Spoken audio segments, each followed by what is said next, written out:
ಹಚ್ಚಿಟ್ಟಿರೋ fish ಒಂದೊಂದಾಗಿ ನಾನು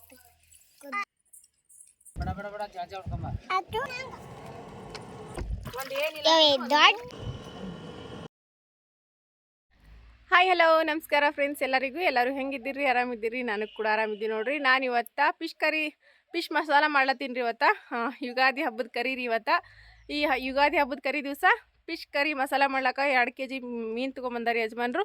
ಎಲ್ಲ ರೆಡಿ ಮಾಡಿಟ್ಟು ನೋಡ್ರಿ ಮಾಡ್ಲಕ್ಕ. ಬರ್ರಿ ಹಂಗಿದ್ರೆ ಮಸಾಲ ಫಿಶ್ ಯಾವ ರೀತಿ ಮಾಡೋದಂತ ಹೇಳಿ ನೋಡ್ಕೊಂಬರಂಬ್ರಿ. ಈಗ ನೋಡ್ರಿ ಮೀನ ಕಟ್ಟಿಂಗ್ ಮಾಡ್ಕೊಂಬಂದಾರಿ, ಅಲ್ಲೇ ಕಟ್ ಮಾಡ್ಕೊಂಬಂದಾರಿ. ಆದರೂ ಕೂಡ ನಾವು ಮನೆಯೊಳಗೆ ಮತ್ತೆ ತೊಳಿಬೇಕಂತ ಸ್ವಚ್ಛತೆನಾಗಿ ಅದಕ್ಕೆ ನೋಡ್ರಿ ನಾನು ಜೋಳದ ಹಿಟ್ಟು ತೊಗೊಂಡಿನ್ರಿ. ಇದು ಜೋಳದ ಹಿಟ್ಟು ಹಚ್ಚಿ ಇವು ಮೀನ ತೊಳಿತೀನಿ ರೀ. ನೀರು ಕುಡಿತೀನಿ ನೀರು ಕುಡಿತೀವಿ. ಈಗ ನೋಡ್ರಿ ಈ ರೀತಿ ಹಿಟ್ಟು ಒರೆಸ್ಬೇಕ್ರಿ. ಹಿಟ್ಟು ಒರೆಸಿ ತಿಕ್ಬೇಕ್ರಿ. ಇದು ಚಿಂಪ್ ಇರ್ಲಾರ್ದ ಮೀನು ಅದ ರೀ, ಚಿಂಪ್ ಇದ್ದಿದ್ದಲ್ರಿ. ಈಗ ನಾನು ಎಲ್ಲ ಮೀನಕ್ಕೆ ನೋಡ್ರಿ ಹಿಟ್ಟು ಹಚ್ಚಿ ಒರೆಸಿ ಮತ್ತೊಂದು ಬುಟ್ಟಿದಾಗ ಹಾಕ್ತೀನಿ. ಈ ಹಿಟ್ಟು ಹಚ್ಚೋದ್ರಿಂದ ಇದು ಮೀನಿನ ವಾಸನೆ ಎಲ್ಲ ಹೋಗ್ತದ್ರಿ. ಇದು ಜೋಳದ ಹಿಟ್ಟು ಮೀನಿನ ವಾಸನೆ ಎಲ್ಲ ಹೋಗ್ತದ. ಹಿಟ್ಟು ಹಚ್ಚೋದಂದ್ರೆ ಮೀನದ ಚಿಂಗ್ ವಾಸನೆ ಇರ್ತದಲ್ರಿ, ವಾಸನೆ ಕಡಿಮೆ ಆಗ್ತದ್ರಿ. ಅದಕ್ಕೆ ಹಿಂಗೆ ಹಿಟ್ಟು ಹಚ್ಬೇಕ್ರಿ.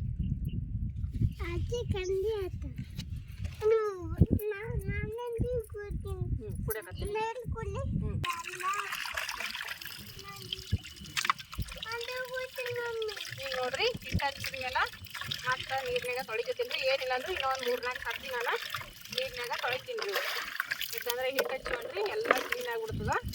ಈಗ ನೋಡ್ರಿ ಇವ ಒಂದು ಏನಿಲ್ಲ 3-4 ಸರ್ತಿ ತೊಳಿಬೇಕ್ರಿ. ಇಲ್ಲಿ ಮಮ್ಮಿ ತೊಳಿತ ಇಲ್ಲಿ ಬುಟ್ಟಾಗ ಹೋಯ್ತು ಇದು. ಈಗ ನೋಡ್ರಿ ನಾನು ಚಂದ ಅದ್ನಾಗಿ ಇನ್ನೊಂದು 2-3 ಸರ್ತಿ ಕ್ಲೀನ್ ಮಾಡಿ ತೊಳೆದ್ಬಿಟ್ಟ ತೊಗೋತಿದ್ರಿ. ಈಗ ಮೀನನ್ನೆಲ್ಲ ಇನ್ನೊಂದು 2-3 ಸರ್ತಿ ಕ್ಲೀನ್ ಮಾಡ್ತೀನಿ ನೋಡ್ರಿ. ಇಲ್ಲಿ ನೋಡ್ರಿ ಎಲ್ಲ ಮೀನು ತೊಳೆದ್ಬಿಟ್ಟು ತೊಗೊಂಡಿನ್ರಿ. ಇದು 2 kg ಮೀನು ರೀ. 1 kgನೇ ತೊಗೊಂಬರ್ರಿ ಅಂತ ಹೇಳಿದ್ರಿ, ಆದರೆ 2 kg ತೊಗೊಂಬಂದಾರ್ರಿ ಯಜಮಾನ್ರು.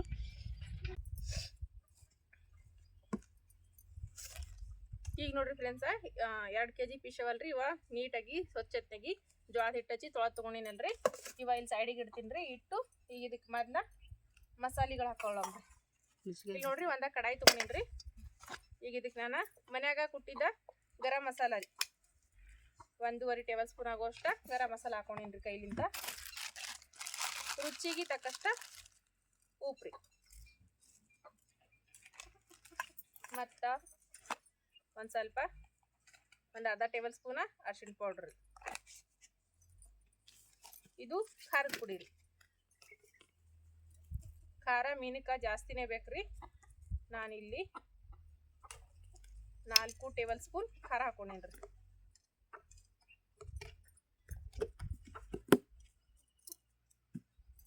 ಮತ್ತು ಇದು ಕಾಂದ ಮಸಾಲ ಪ್ಯಾಕೆಟ್ ರೀ.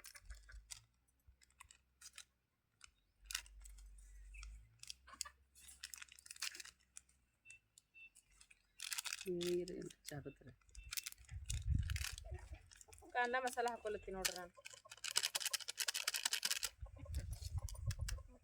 ಇದೂ 2 ಪ್ಯಾಕೆಟ್ ಹಾಕೋತೀನಿ ರೀ.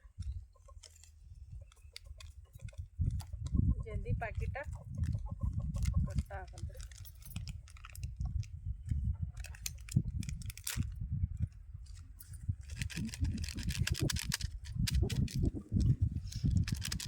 ಪ್ಯಾಕೆಟ ಕಾಂದ ಮಸಾಲ ಹಾಕೊಂಡಿನ್ರಿ. ಮತ್ತು ಇದು ನೋಡ್ರಿ ಗರಂ ಮಸಾಲ ರೀ. ಚಕ್ಕೆ ಲವಂಗ ಮೆಣಸ್ರಿ ಇನ್ನು ಈಗ ತರಿಯಾಗಿ ಕುಟ್ಟಿ ತೊಗೊಂಡಿನ್ರಿ ನಾನು ಇದಷ್ಟೇ. ಮತ್ತು ಇದು ಉಳ್ಳಾಗಡ್ಡಿ ಪೇಸ್ಟ್ ರೀ. ಉಳ್ಳಾಗಡ್ಡಿ ಹುರಿದ್ಬಿಟ್ಟು ಮಿಕ್ಸಿಗೆ ಹಾಕಿಟ್ಟಿನಿ ರೀ. 1-2 ಉಳ್ಳಾಗಡ್ಡಿ ಹುರಿದ ಮಿಕ್ಸಿಗೆ ಹಾಕಿನ್ರಿ. ಇದು ಕೊಬ್ಬರಿ ಪೇಸ್ಟ್ ರೀ. ಕೊಬ್ಬರಿನೂ ಹುರ್ಕೊಂಡು ಒಣ ಕೊಬ್ಬರಿ ಹುರಿದು ಮಿಕ್ಸಿಗೆ ಹಾಕಿಟ್ಟಿನಿ ರೀ. ಇದನ್ನು ಮತ್ತು ಇದು ಕಸ್ಕಸಿ ರೀ. ಕಸ್ಕಸಿ ಇರ್ತಾವಲ್ರಿ, ಕಸ್ಕಸಿ ಹುರಿದ ಇದನ್ನು ಮಿಕ್ಸಿಗೆ ಹಾಕಿ ತೊಗೊಂಡಿ ನೋಡ್ರಿ.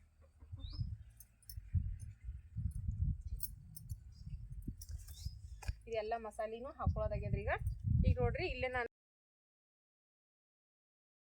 ನೀರು ಹಾಕಿ ಕಲ್ಸ್ಕೊಳಮ್ರಿ. ಹುಂಚಿಕೆ ಹುಳಿಲಿಕ್ಕಂದ್ರೆ ಮಾಡ್ಬಾರ್ದ್ರಿ, ಯಾಕಂದ್ರೆ ಹುಂಚಿಕೆ ಹುಳಿಲಿಂತ ಮೀನ್ ಪಲ್ಯಕ್ಕೆ ಟೇಸ್ಟ್ ಬರೋದ್ರಿ. ಇದಕ್ಕೆ ಹಾಕೊಲತ್ತಿ ನೋಡ್ರಿ.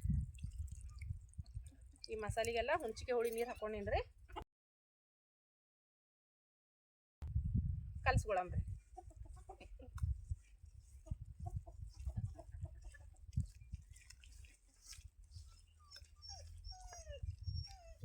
ಮೊದಲ ಈ ರೀತಿ ಮಸಾಲಿನೆಲ್ಲ ಹುಣ್ಚಿಕಾಯಿ ನೀರಿನಾಗ ಕಲಸ್ಕೋಬೇಕ್ರಿ.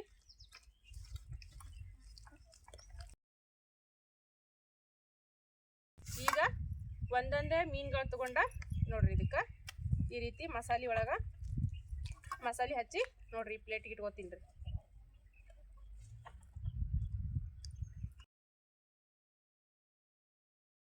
ಎಲ್ಲ ಮೀನಕ್ಕೂ ಈ ರೀತಿ ಮಸಾಲೆ ಹಚ್ಚಿ ಇಟ್ಕೋಬೇಕ್ರಿ. ಮತ್ತು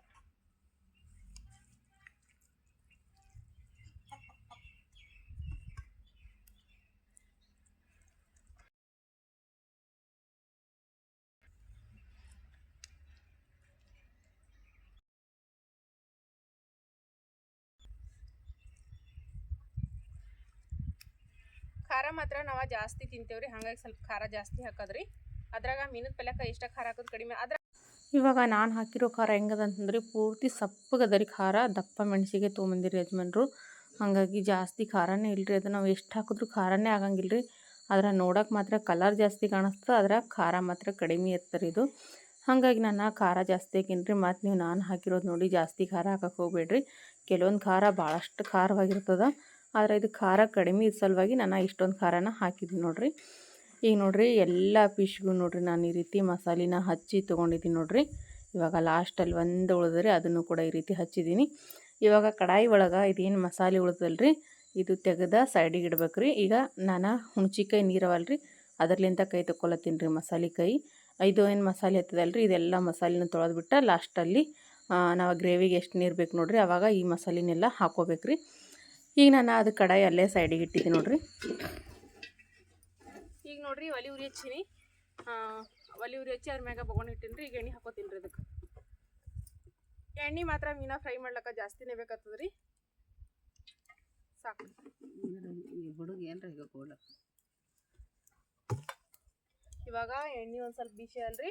ನಾನು ಇಲ್ಲಿ ನೋಡ್ರಿ ಶುಂಠಿ ಬೆಳ್ಳುಳ್ಳಿ ಪೇಸ್ಟ್ ತೊಗೊಂಡಿನಿ ರೀ. ಇದು ಎಣ್ಣೆ ಬಿಸಿ ಆದ್ಮೇಲೆ ಹಾಕೋತೀನಿ ರೀ. ಅದ್ರಾಗ ಕಲಿಸ್ಲಿಲ್ಲ, ಇದು ಕಡಾಕ್ ಎಣ್ಣೆ ಹಾಕಿದ್ರೆ ಐತೈತೆ. ಸ್ವಲ್ಪ ಕಡಾಕತ್ತ ಎಣ್ಣೆ ಹಾಕಿದ್ರಿ.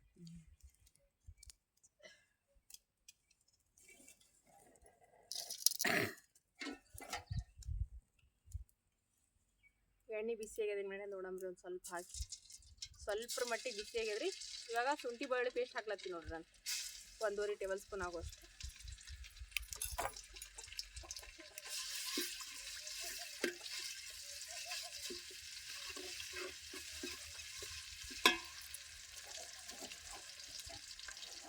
ಗಾಳಿ ಒಂದ ಜೋರು ಬಿಟ್ಟದ್ರಿ ಇಲ್ಲಿ.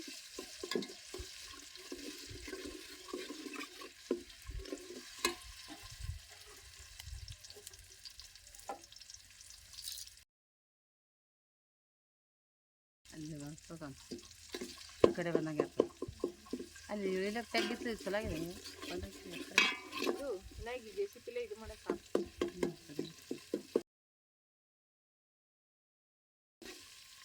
ಈಗ ನೋಡ್ರಿ ಶುಂಠಿ ಬೆಳ್ಳುಳ್ಳಿ ಪೇಸ್ಟ್ ಫ್ರೈ ಆಗ್ಯದ್ರಿ. ಫಿಶ್ ಏನವಲ್ರಿ ಇವು ನೋಡ್ರಿ ಮಸಾಲ ಹಚ್ಚಿಟ್ಟಿರೋ ಫಿಶ್ ಒಂದೊಂದಾಗಿ ನಾನು ಇದಕ್ಕೆ ಎಣ್ಣೆ ಹಾಕೋತೀನಿ ರೀ. ಎಣ್ಣೆ ಒಳಗೆ ಎಷ್ಟು ಹಿಡಿತಾವ ನೋಡ್ರಿ ಅಷ್ಟು ಮಾತ್ರ ಹಾಕೋಬೇಕ್ರಿ. ಫ್ರೈ ಮಾಡ್ಕೊಂಡು ನಾನು ಸಪ್ರೇಟ್ ತೆಗಿತೀನಿ ರೀ.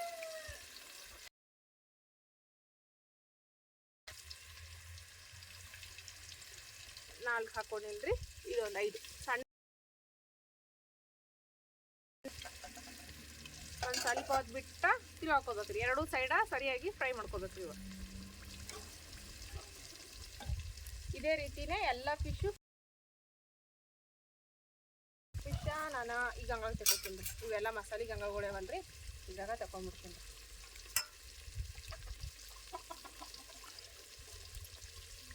ಒಂದು ಸೈಡ್ ಸರಿಯಾಗಿ ಫ್ರೈ ಆಗೋ ತನಕ ತಿರುಗಾಕ್ಲಕ್ಕೆ ಹೋಗ್ಬಾರ್ದ್ರಿ.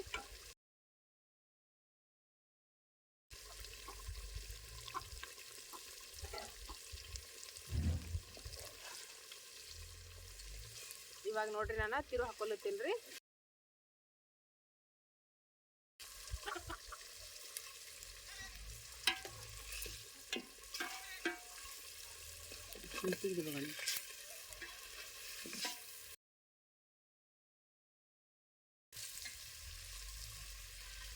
ಭಾಳ ಜಲ್ದಿ ಫ್ರೈ ಆತಾವ್ರಿ ಇವ.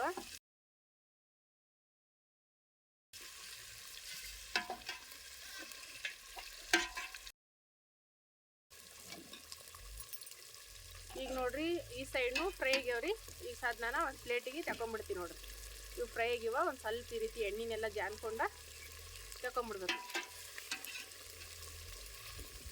ಈ ರೀತಿ ಮಾಡೋದ್ರಲ್ಲಿಂತ ಏನಾಗ್ತದೆ ರೀ, ನಾವು ಡೈರೆಕ್ಟಾಗಿ ಗ್ರೇವಿ ಮಾಡಿ ಹಾಕಿದ್ರೆ ಅಷ್ಟೊಂದು ಟೇಸ್ಟಿಯಾಗಿ ಬರಂಗಿಲ್ಲ ರೀ. ಈ ರೀತಿ ಫ್ರೈ ಮಾಡಿ ಹಾಕಿ ನೋಡ್ರಿ ನೀವು, ಭಾರಿ ಟೇಸ್ಟಿಯಾಗಿರ್ತೀರಿ ರೀ ಪಲ್ಯ ಅಂತರ. ನಾನಿವ ಫ್ರೈ ಮಾಡಿವೆಲ್ಲ ತಗೊಳತ್ತೀನಿ ನೋಡ್ರಿ. ಒಂದು ಸರ್ತಿ ಫ್ರೈ ಮಾಡಿವ ತಗೊಂಡಿನ್ರಿ. ಈಗ ಇದೇ ರೀತಿ ನಾನು ಇದೆಲ್ಲದನ್ನು ಇದೇ ರೀತಿ ಹಾಕಿ ಫ್ರೈ ಮಾಡ್ಕೊತೀನಿ.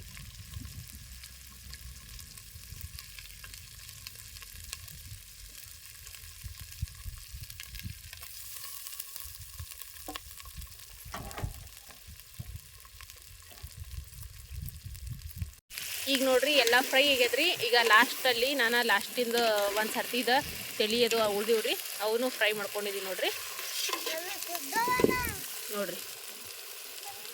ಫಿಶ್ ಮಸ್ತಾಗಿ ಫ್ರೈ ಆಗ್ಯಾವ ನೋಡ್ರಿ. ಈಗ ಇದಕ್ಕೆ ನೀರು ಹಾಕೊಂಡ್ಬಿಡ್ತೀನಿ ರೀ. ಈಗ ಸಾದ್ ನೋಡ್ರಿ ಎಲ್ಲ ಮಸಾಲಿದ ನೀರು ರೀ. ಇವು ನೀರು ಇದಕ್ಕೆ ಹಾಕೊಂಡ್ಬಿಡ್ತೀನಿ ರೀ. ಅವೆಲ್ಲ ಫ್ರೈ ಮಾಡ್ಕೊಂಡ್ಮೇಲೆ ಲಾಸ್ಟ್ನಾಗ ಈಗ ಇದಕ್ಕೆ ನೀರು ಹಾಕ್ಕೊಂಡು ನೋಡ್ರಿ. ಈಗ ಗ್ರೇವಿ ಎಷ್ಟು ಬೇಕೋ ಅಷ್ಟು ನೋಡ್ಕೊಂಡು ಗ್ರೇವಿನ ಮಾಡ್ಕೊಬೋದು ರೀ.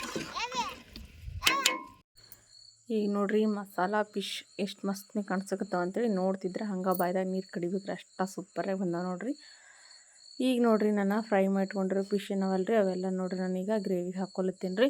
ಗ್ರೇವಿಗೆ ನೀವು ಎಷ್ಟು ಬೇಕೋ ಅಷ್ಟು ನೋಡ್ಕೊಂಡು ಹಾಕೋಬೋದು ರೀ. ಉಳಿದಿದ್ದು ನೀವು ತೆಗೆದಿಟ್ರಪ್ಪ ಅಂತಂದ್ರೆ ಮರುದಿವ್ಸನೂ ಗ್ರೇವಿ ಒಳಗೆ ಹಾಕ್ಕೊಂಡು ಬಿಸಿ ಮಾಡ್ಕೊಂಡು ತಿನ್ಬೋದು ರೀ. ಹಂಗೆ ಫ್ರೈ ಮಾಡಿರೋದನ್ನು ತಿನ್ಬೋದು ರೀ. ಆ ರೀತಿನೂ ತಿನ್ಬೋದು ರೀ, ಮಸ್ತ್ನಾಗಿರ್ತದೆ. ಈಗ ಫ್ರೈ ಏನು ಮಾಡಿನಲ್ರಿ ಎಣ್ಣೆ ಒಳಗೆ ಹಾಗೇನೂ ತಿಲ್ಲಕ್ಕೆ ಬರ್ತಾವೆ ರೀ ಅವು. ಯಾಕಂತಂದ್ರೆ ಎಣ್ಣೆ ಒಳಗನೆ ಕುದ್ದಾವ್ರಿ ಅವು. ಈಗೇನು ನೀರು ನಾವು ಗ್ರೇವಿ ಒಳಗೆ ಕುದಿಸೋದೇನು ಬೇಕಾಗಿಲ್ಲ ರೀ. ನಾವು ಫ್ರೈ ಮಾಡಿದೇ ತಿಂತೀವಪ್ಪ ಅನ್ನಂಗಿದ್ರೆ ಹಾಗೇನು ತಿನ್ಬೋದು ರೀ, ಅದನ್ನು ಸೂಪರಾಗಿರ್ತದೆ. ನಾನು ಫ್ರೈ ಮಾಡಿವು ಕೂಡ ಒಂದು ಸ್ವಲ್ಪ ತೆಗೆದಿಟ್ಟೀನಿ ರೀ ಸೈಡಿಗೆ. ಈಗ ಒಂದು ಸ್ವಲ್ಪ ನೋಡ್ರಿ ಗ್ರೇವಿ ಒಳಗೂ ಹಾಕಿನಿ ರೀ. ನಾನು ಫ್ರೈ ಮಾಡಿರೋವ ಮತ್ತೀಗ ಅವಾಗ ಗ್ರೇವಿ ಮಾಡ್ಕೊಂಡ್ಮೇಲೆ ಗ್ರೇವಿಗೆ ಹಾಕೊಳಕತ್ತೀನಿ ರೀ ನಾನು. ಈಗ ನಮ್ಮ ಸಮ್ಮು ಮತ್ತು ನಮ್ಮ ಚೆನ್ನಮ್ಮ ಜಮ್ಗಿ ಪಟ್ಟಿ ಹೋಗಿರಿ ಇಷ್ಟೋ ತನಕ. ಅವ್ರು ಇದ್ದಿರಲಿಲ್ಲ ನಾನು ಅಡುಗೆ ಮಾಡ್ಬೇಕಾದ್ರೆ. ಈಗ ಬಂದು ನೋಡ್ರಿ, ಇನ್ನು ನಂದು ಅಡುಗೆ ಮಾಡೋದಾಗಿಲ್ಲ, ಬಂದು ಇವಾಗ ನೋಡ್ರಿ ಎಷ್ಟು ಚಾವು ಮಾಡಕತ್ತಾರ ಅಂಥೇಳಿ. ಈಗ ನಾನು ಒಂದು ಸ್ವಲ್ಪ ಧನಿಯಾ ಪೌಡ್ರ್ ಹಾಕೀನಿ ರೀ. ಒಂದು ಸ್ವಲ್ಪ ಪಾಕೆಟ್ ಮಸಾಲೆ ಇತ್ತು ರೀ ಮನ್ಯಾಗ, ಅದೊಂದು ಸ್ವಲ್ಪ ಪಾಕೆಟ್ ಮಸಾಲೆ ಮತ್ತು ಧನಿಯಾ ಪೌಡ್ರ್ ಹಾಕೀನಿ ರೀ. ಹಾಕಿಬಿಟ್ಟು ಈಗ ನಾನು ಒಂದು ಸ್ವಲ್ಪ ಕೊಬ್ಬರಿ ತುರಿ ರೀ, ಮಾರ್ಕೆಟ್ ಒಳಗೆ ಸಿಗ್ತದಲ್ರಿ ಹೆರ್ಚಿರೋ ಕೊಬ್ಬರಿ, ಅದಕ್ಕೆ ಹೆರ್ಚಿರೋ ಕೊಬ್ಬರಿ ಒಂದು ಸ್ವಲ್ಪ ಹಾಕ್ಕೊಂಡಿನಿ ರೀ. ಒಂದು 2 ಟೇಬಲ್ ಸ್ಪೂನ್ ಆಗೋಷ್ಟು ಹೆರ್ಚಿರೋ ಕೊಬ್ಬರಿನ ಹಾಕ್ಕೊಂಡಿದ್ದೀನಿ ರೀ. ಇವಾಗ ನನಗೆ ಭಗೋಣಿ ಎತ್ತರ ಆಗ್ಯದ, ನಾನು ತಳ್ಯಾಕಾಗ್ಬಿಟ್ಟೇನಿ ರೀ, ಸರಿಯಾಗಿ ತಿರ್ವಕ್ಕೆ ಬರಲ್ದು. ಹಾಗಾಗಿ ಒಂದು ಸ್ವಲ್ಪ ಕಡಿ ಕುಂತ್ಬಿಟ್ಟು ಈ ರೀತಿ ತಿರ್ವಗತ್ತಿ ನೋಡ್ರಿ. ನಾನು ಮಣಿ ತಂದ್ರೆ ಚಲೋ ಆತಿತ್ತು ರೀ, ಆದ್ರೆ ನಾನು ಮಣಿ ಮೇಲೆ ಕೂತ್ನಂತಂದ್ರೆ ನಮ್ಮ ಸಮ್ಮು ತೊಗೊಂಡು ಹೋಲಕ್ಕೆ ಬರ್ತಾನೆ ರೀ. ಹಾಗಾಗಿ ನಾನು ತಳಗೆ ಕುಂತು ಅಡುಗೆ ಮಾಡ್ಲಕತ್ತಿದ್ರಿ. ಈಗ ನೋಡ್ರಿ ಇದು ಕುದಿಲಕ್ಕ ಮ್ಯಾಲೆ ಮುಚ್ಚಿಬಿಟ್ಟಿನಿ ರೀ. ಇವಾಗ ನೋಡ್ರಿ ಪಲ್ಯ ಅಂತರ ಕುದಿಕತ್ತದ. ಜಾಸ್ತಿ ಏನು ಕುದಿಸೋದು ಬೇಕಾಗಿಲ್ಲ ರೀ ಅದಕ್ಕೆ, ಬರೀ ಒಂದು ಕುದಿ ಬಂದ್ರೆ ಸಾಕು ನೋಡ್ರಿ. ಮಸಾಲ ಫಿಶ್ ಕರಿ ಮಸ್ತ್ನಾಗಿ ರೆಡಿ ಆಗ್ಯದ ನೋಡ್ರಿ ಫ್ರೆಂಡ್ಸ. ನೋಡ್ತಿದ್ರೆ ನಿಮ್ಗೆ ಗೊತ್ತಾಗ್ತಿರ್ಬೋದು ರೀ ಎಷ್ಟು ಸೂಪರಾಗಿ ಬಂದಿರ್ತದೆ ಅಂಥೇಳಿ. ಆದರೆ ಖಾರ ಮಾತ್ರ ಕಡಿಮೆ ಅದ ರೀ. ನೀವು ಇಷ್ಟು ಕೆಂಪು ಕಾಣಿಸಕತ್ತದ ತಕ್ಷಣ ಖಾರ ಜಾಸ್ತಿ ಅಂತ ಅನ್ಕೋಬೇಡ್ರಿ, ಖಾರ ಕಡಿಮೆ ಅದ ರೀ. ನಾನು ಫ್ರೈ ಮಾಡಿರೋ ಫಿಶ್ ನೋಡ್ರಿ ಇದಿಷ್ಟ ತೆಗ್ದಿಟ್ಟಿನಿ ರೀ, ಮಸಾಲ ಹಚ್ಚಿರೋದ.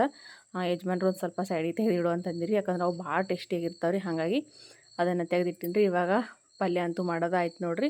ಇವಾಗ ತಳಗಿಳಿಸಿನಿ ರೀ, ನಾನು ತಣ್ಣಗಾಲಕ್ಕೆ ಬಿಡ್ತೀನಿ ರೀ ಇದಕ್ಕೊಂದು ಸ್ವಲ್ಪ ಹೊತ್ತು. ಈಗ ನೋಡ್ರಿ ಇದಕ್ಕೆ ಮ್ಯಾಲೆ ಮುಚ್ಚಿ ಸೈಡಿಗೆ ಇಡ್ತೀನಿ. ಇಲ್ಲಿ ನೋಡ್ರಿ ಮಸಾಲ ಫಿಶ್ ಕರಿ ಸಂಗಟ ಮಸ್ತ್ನಾಗಿ ಬಿಸಿ ಬಿಸಿ ಜೋಳದ ರೊಟ್ಟಿ ರೆಡಿ ಈಗ ನೋಡ್ರಿ. ಈಗ ನೋಡ್ರಿ ಪಲ್ಯನ ತಣ್ಣಗಾದ್ಮೇಲೆ ನಾನು ಪ್ಲೇಟಿಗೆ ಹಾಕೀನಿ ರೀ. ಈಚೆ ಕಡೆಗೆ ಏನು ಕಾಣಿಸ್ತಲ್ಲ ರೀ, ಇದೊಂದು ಫ್ರೈ ಮಾಡಿರೋ ಫಿಶ್ ಇಟ್ಟೀನಿ ರೀ. ಮತ್ತು ಈಚೆ ಕಡೆಗೆ ಗ್ರೇವಿ ಒಳಗಿನ ಫಿಶ್ ನೋಡ್ರಿ ಎಷ್ಟು ಮಸ್ತ್ನೇ ಕಾಣಿಸಕತ್ತ ನೋಡ್ರಿ. ಬಿಸಿ ಬಿಸಿ ಜೋಳದ ರೊಟ್ಟಿ, ಉಳ್ಳಾಗಡ್ಡಿ ಮತ್ತು ಮೀನದ ಪಲ್ಯ ರೀ. ಮೀನದ ಪಲ್ಯ ಅಂತೇಳಿ ಕರೀತಾರೆ ನಮ್ಮ ಕಡೆಗೆ. ಇವಾಗ ನಾನು ಟೇಸ್ಟ್ ಕೂಡ ಮಾಡಕತ್ತೀನಿ ರೀ. ಗ್ರೇವಿ ಅಂತೂ ಹೇಳಂಗಿಲ್ಲ ರೀ, ಅಷ್ಟು ಮಸ್ತ್ನಾಗಿ ಬಂದರಿ. ಗಟ್ಟಿಯಾಗಿ ಹೋಟೆಲ್ಗಿಂತ ಸೂಪರಾಗಿ ಬಂದದ ನೋಡ್ರಿ ಗ್ರೇವಿ ಅಂತ. ಗ್ರೇವಿ ಇಷ್ಟ ಟೇಸ್ಟ್ ಆಗಿತ್ತು ರೀ. ಈ ರೀತಿ ಗ್ರೇವಿನ ನೀವು ಕೂಡ ಒಮ್ಮೆ ಟ್ರೈ ಮಾಡಿರಿ, ಮತ್ತು ಹೆಂಗೆ ಬಂತು ಅಂತೇಳಿ ಕಮೆಂಟ್ ಕೂಡ ಮಾಡಿಡ್ರಿ ಫ್ರೆಂಡ್ಸ. ಫಿಶ್ ಕೂಡ ನೋಡಿರಿ ಎಷ್ಟು ಮಸ್ತ್ನಾಗಿ ಫ್ರೈ ಆಗ್ಯಾವ ಅಂತೇಳಿ. ನೋಡಿರಿ ಎಷ್ಟೊಂದು ಸಾಫ್ಟಾಗಿ ಎಷ್ಟೊಂದು ಜ್ಯೂಸಿಯಾಗಿ ಬಂದಾವ್ರಿ.